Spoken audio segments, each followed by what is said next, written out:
Okay, welcome to another edition of Friends Food Faith. So tonight, that might be interesting to talk about the different rites, RITESs, in the Catholic Church. So I found this kind of diagram, and what we see here is kind of we have kind of seven different liturgical, what we call liturgical families found in the church. So as we see, we have the Latin Rite, which consists of the Roman, which we're all familiar with. And those take different forms, whether the extraordinary form, the ordinary form, which we celebrate here at St. Gabriel, the Anglican use, which was actually a new form introduced back in 2008, which kind of stemmed from the split between the Anglican Communion with internally, kind of centered around homosexual priests, women priests, and married clergy. So what that basically was entire congregations converted to the Catholic Church. And so there was an Anglican rite that was established for those Catholics that now were Catholic, including their priests.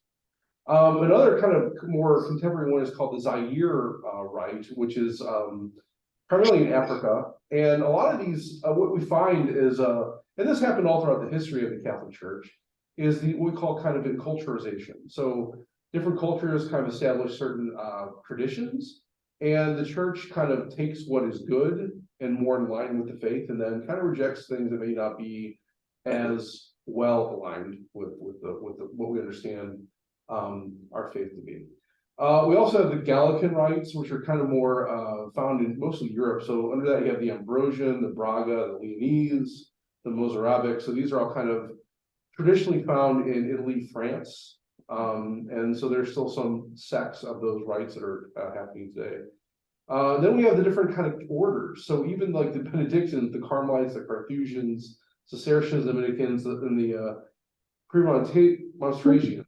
I've never heard of that one. But these are kind of different religious orders that kind of have their different traditions within celebration of Mass.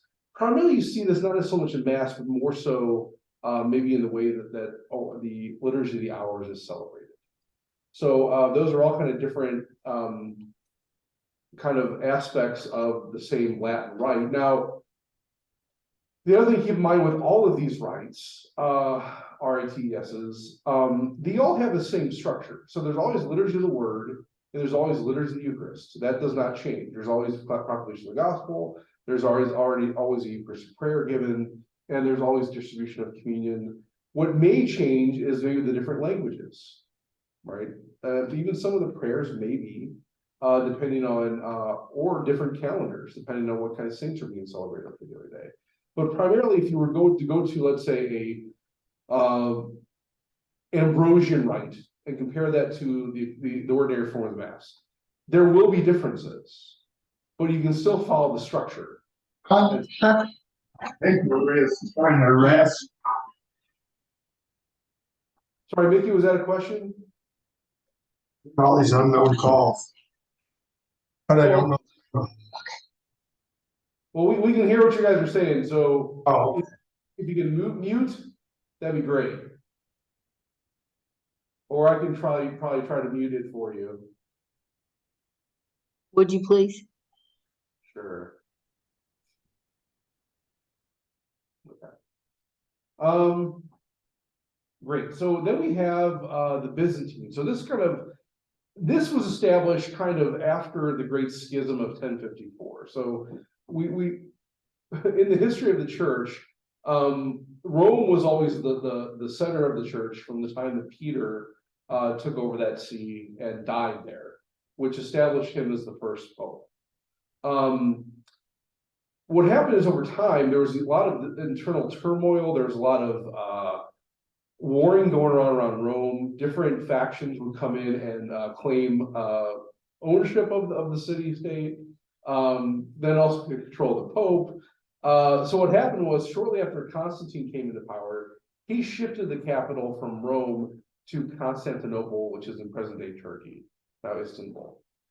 And since then, there's kind of this establishment of this hierarchy in what they call the patriarchies. And so there were basically 5 different patriarchies. There was Rome, of course. There was Constantinople. There was Jerusalem, of course.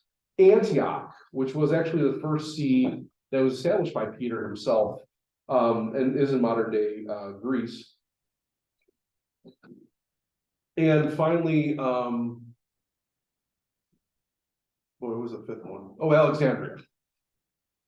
So those were kind of these five patriarchies where these other apostles were kind of there, established themselves and kind of gained right. So there was a schism in 1054 between the Eastern and Western Church. And for those communities that still remained faithful to Rome, there was kind of established a Byzantine rite, right? And these are more Greek in nature. They don't really say Latin, but they're probably based on the Greek language. And so within those, you have the Albanian Greek, the Belarusian Greek, the Bulgarian, the Greek Byzantine, which is kind of established out of Greece, Croatian, Serbia, Hungarian, Italo-Albanian, Macedonian, the Melkite, the Romanian, the Russian Greek Catholic, the Ruthenian, the Slavic Byzantine, and the Ukrainian Greek. So, for instance, here in St. Louis, we have Ukrainian Rite Church, this is down in South County. I believe that's it as far as the Byzantine is concerned. There may be an actual Greek Byzantine also that used to actually have their masses in the basement of the old St. Mark's Church, which is now Kim Blessed 23rd Center. So those are kind of the two Byzantine rites we see here in St. Louis. But as you can see, there's a lot of other rites that were established from 1054 on.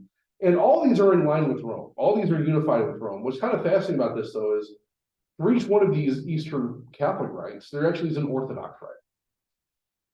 And so those are all kind of established even after the schism. Now we're starting to more kind of ancient rites. So, for instance, the Odyssean. So this kind of is centralized around Mesopotamia, Iran, Iraq.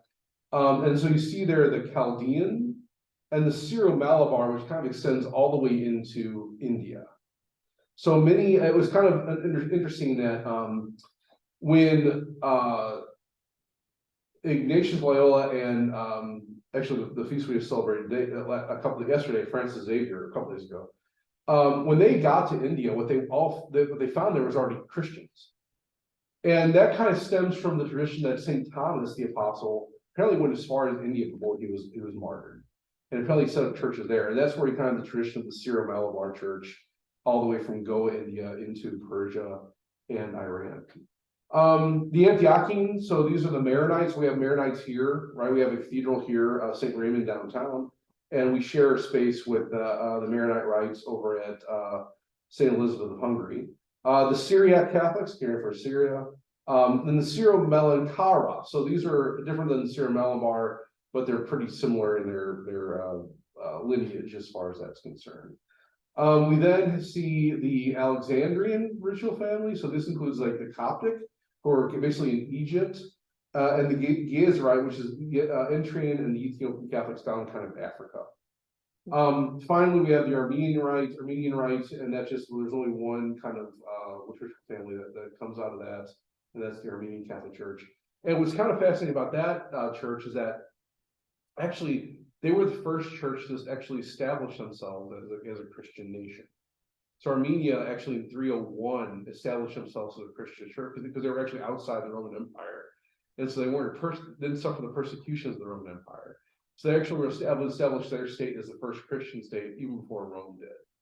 But they still are in line with Rome. They still all these rites and churches all are in union with the Pope, right?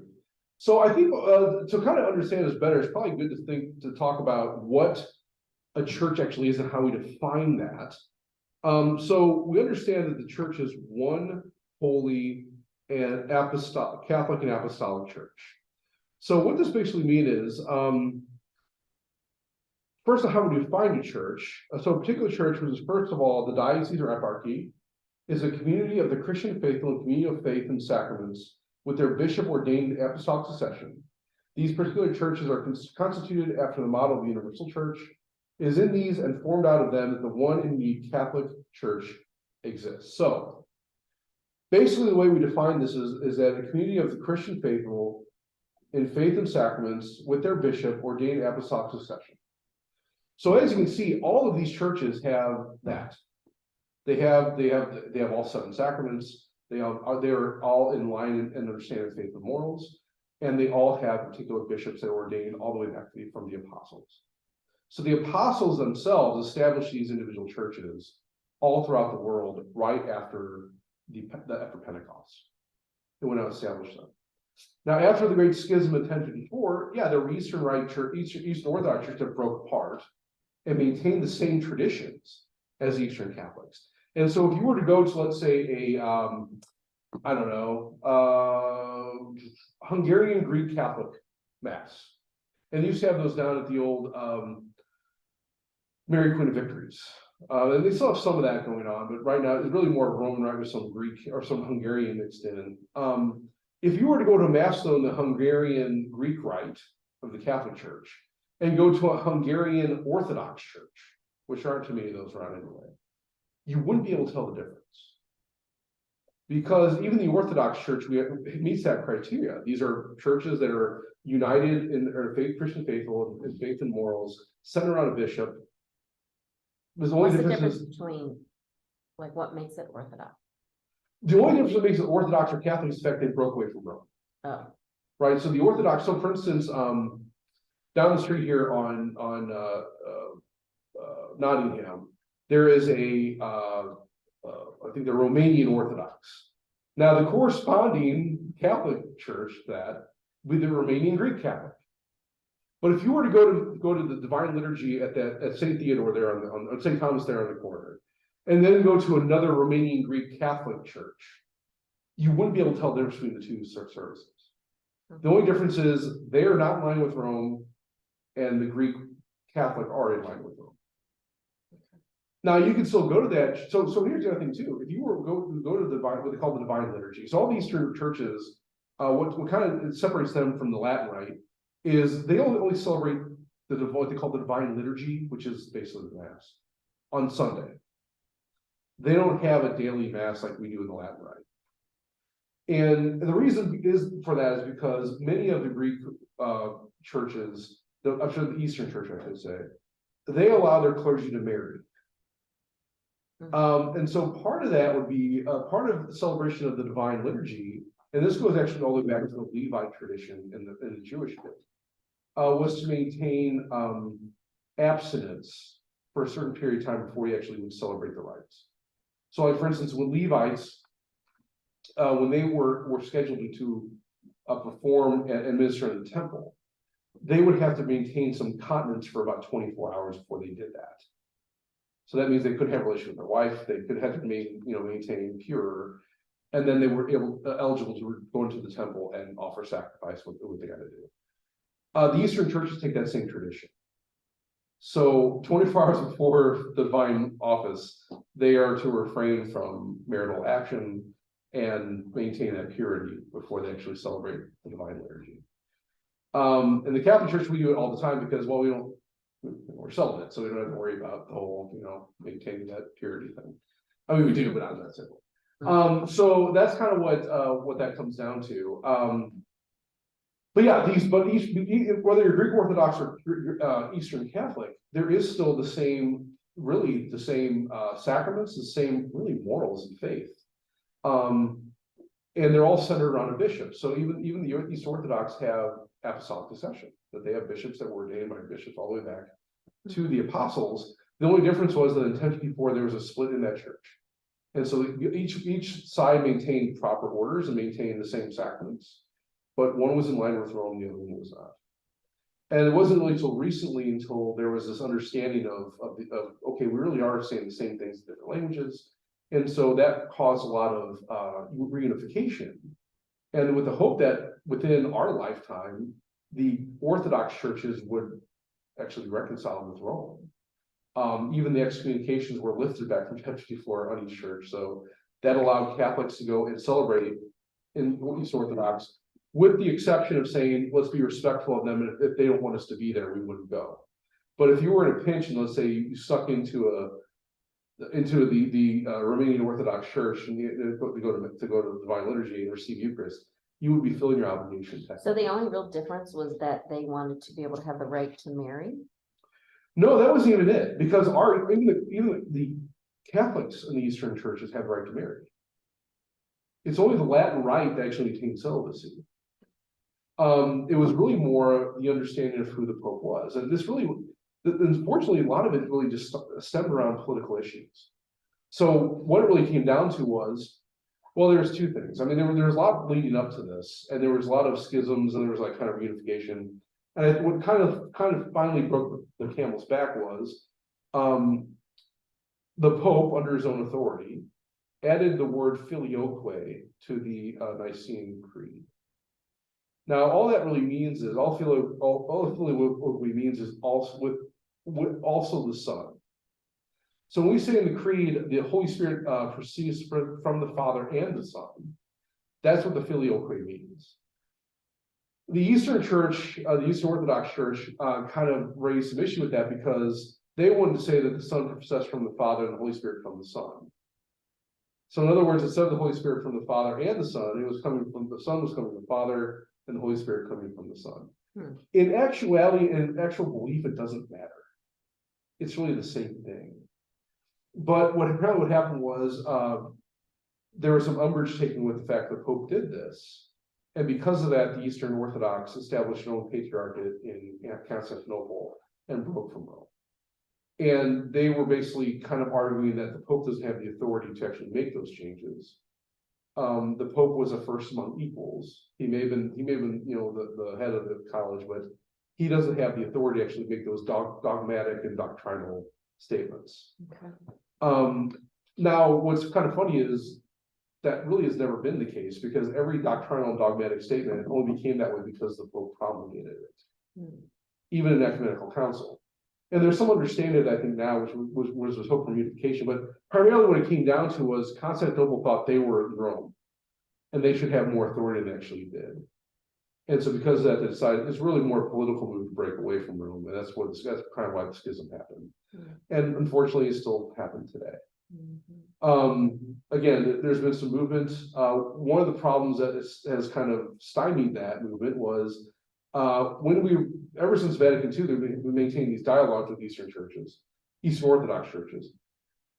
And all those Eastern Orthodox churches were unified under the Patriarchate of Constantinople, the Greek Orthodox. And so we were dialoguing with that patriarch and making some real headway with all the different patriarchs over those times. Until recently, actually 2008, which is funny, is that's when the Anglican Rite was established, but I don't know if those have anything to do with each other. Moscow decided to break away from Constantinople. The Russian Orthodox said, well, we don't want you to represent us. We want to be our own thing. So we're going to separate from you and have our own dialogues. And that caused an issue because now from a Catholic perspective, well, who do we talk to? If we talk to the Russians, we kind of alienate the Greeks, and we talk to the Greeks, we alienate the Russians. And so we're kind of hoping and helping them to unify again, so we can have the common dialogue between just the two entities. That's now with everything going on in Russia and Ukraine, it's kind of on the back burner a little bit. So that unification has kind of been pushed off for some time. We're not really sure when. So that's where we're at right now as far as that's concerned. But I just bring that up just because it's important to recognize that all these different rites of the Catholic Church, there is an Orthodox rite that goes along with it. And the only difference is one's in line with Rome, the other one is not. But they're both valid. They have valid sacraments, they have valid orders. If you go to the divine office in the Orthodox Church, you wouldn't be able to tell the difference from the Catholic Church, and you can still receive the sacraments in that church too. Okay. All right. Good. Okay. Yeah, I just cut it short here tonight. Any questions for you that we have here at all?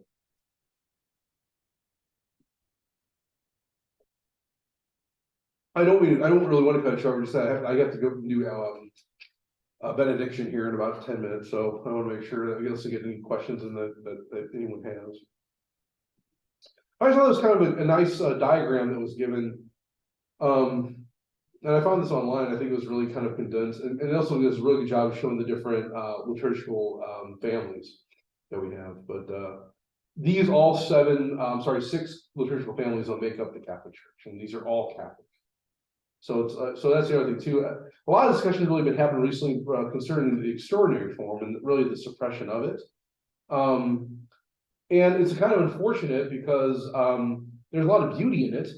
But I think also what this has kind of driven people to is to go experience things like the Anglican form and the Zaire and these other Latin forms that are still out there. Or even some people have gone and checked out maybe some of the Eastern Rite masses. I know, like I said, we have a Ukrainian Rite church here in St. Louis, and we have a Byzantine Rite that celebrate, as well as the Maronite. So I think those give some really good of their own traditions that are still Catholic. And for people who maybe miss that ancientness of the extraordinary form because it may not be done as much anymore, they're all alternatives. So I just say that because I don't want people to start losing faith and start leaving the church because of this one issue. As much as I maybe agree that that's kind of a maybe not a prudent move to suppress the extraordinary form, if the Holy Father decides that, that's well within his right, or if the Archbishop decides that, that's well within his right. But I think we just also have to understand there's a lot of richness and depth and width to the Catholic faith, not just in those particular rites. And so I encourage anyone who may be struggling with the extraordinary form to maybe venture out and see these other rites of the church and experience those. I for one have been to a Maronite and been to a Greek Ukrainian Rite mass, divine liturgy, and they're beautiful. You can still follow it. It's Ukrainian, so it's not English. While the Maronite has a lot more Greek base, they do more of an English version too. But there's a lot of beauty and there's a lot of ancientness to it, and there's a lot of tradition that you would, kind of is synonymous or equal in value to the extraordinary form. And what is the extraordinary form? Okay, so the extraordinary form of this mass is also called the Tridentine Mass, and that was the mass that was established after the Council of Trent. And so from the Council of Trent back in the 1540s, all the way to Vatican II, that was the mass that was being celebrated in every Catholic church. So it was all in Latin. The priests would celebrate what they call ad orientem, meaning facing the tabernacle. Oh, yeah. Right, yeah. Okay. So there's only 3 places now in St. Louis that actually are established to celebrate those masses. Francis Sales down on Graveway, the Oratory of Augustine and Gregory, which is over at St. Luke, and then in St. Charles, St. Barnabas. So if you want to experience that, you can, but those are the 3 places where you can. That's right. And so I know there's been a lot of angst and a lot of discussion, a lot of disunity involved with that particular issue. And I think that's why I kind of want to talk about this today, because I think we have to understand that the Catholic Church is not just one particular form. It's all of these. And so we can go and experience all these and still call ourselves Catholic. And I really want to encourage people to do that. And because I think also too, even it kind of opens us up to more just outside of what we're used to. And also it's completely valid, and we should kind of promote a lot of these rites because they are ancient, they are beautiful, and they have a lot of symbolism and grace. Like for instance, when I was in a 30-day retreat, when I was a seminarian, we were there with some seminarians who were in the Chaldean Rite, and the Chaldean church is being persecuted right now because of where it is. Iraq, Iran, Persia, it's being killed off. But also because of this martyrdom, it actually is growing. And so it was kind of fascinating when I was talking, we didn't realize who they were until after the retreat, because it was a silent retreat, talking to each other, right? But at the end of the retreat, we were talking to each other and we found out these 2 seminarians were studying the Chaldean Rite priests. And they were expecting, after their studies were over, to go to Iraq. And they were actually expecting not to come back, meaning they were expecting to be martyred. And it was beautiful to see that. And I think from us in a Roman Rite, it fostered a great appreciation, but also a drive for that, like a kind of more of like, it's not that I seek to be martyred, but that's not a bad way to go. Yeah. Right. So I don't know. I think the more we experience it, the more we can actually kind of appreciate what we have, and also kind of expand what we have and grow from it.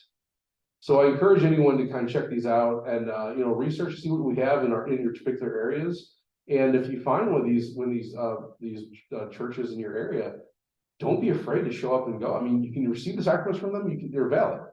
And if you become used to that and want to experience that more, good, right? So, yeah, again, also too, a lot of these are culture. So for instance, the Maronite church is actually established through the matriarchy. So if you were if your mom was a Maronite, you are a Maronite. And so it's kind of interesting how most of these kind of flow that way, is that if you were come from Maronite or from a particular church, your family was established in that church already. And so, for instance, what does that mean particularly? Like, well, okay, let's say you want to be ordained or become a sister or a priest in a particular order. That's fine, but you have to have the permission of that particular bishop from that order or from that particular church. So if you're a Maronite, for instance, become a Roman Rite priest, you can, but you have to get permission from the Maronite bishop to do that, because you're technically under his jurisdiction. Same thing if you want to get married. Okay, well, if you want to get married, that's fine, whether you're in Latin Rite or whatever. But if you're a Maronite, for it to be valid and legal, you have to be actually married by a priest or bishop.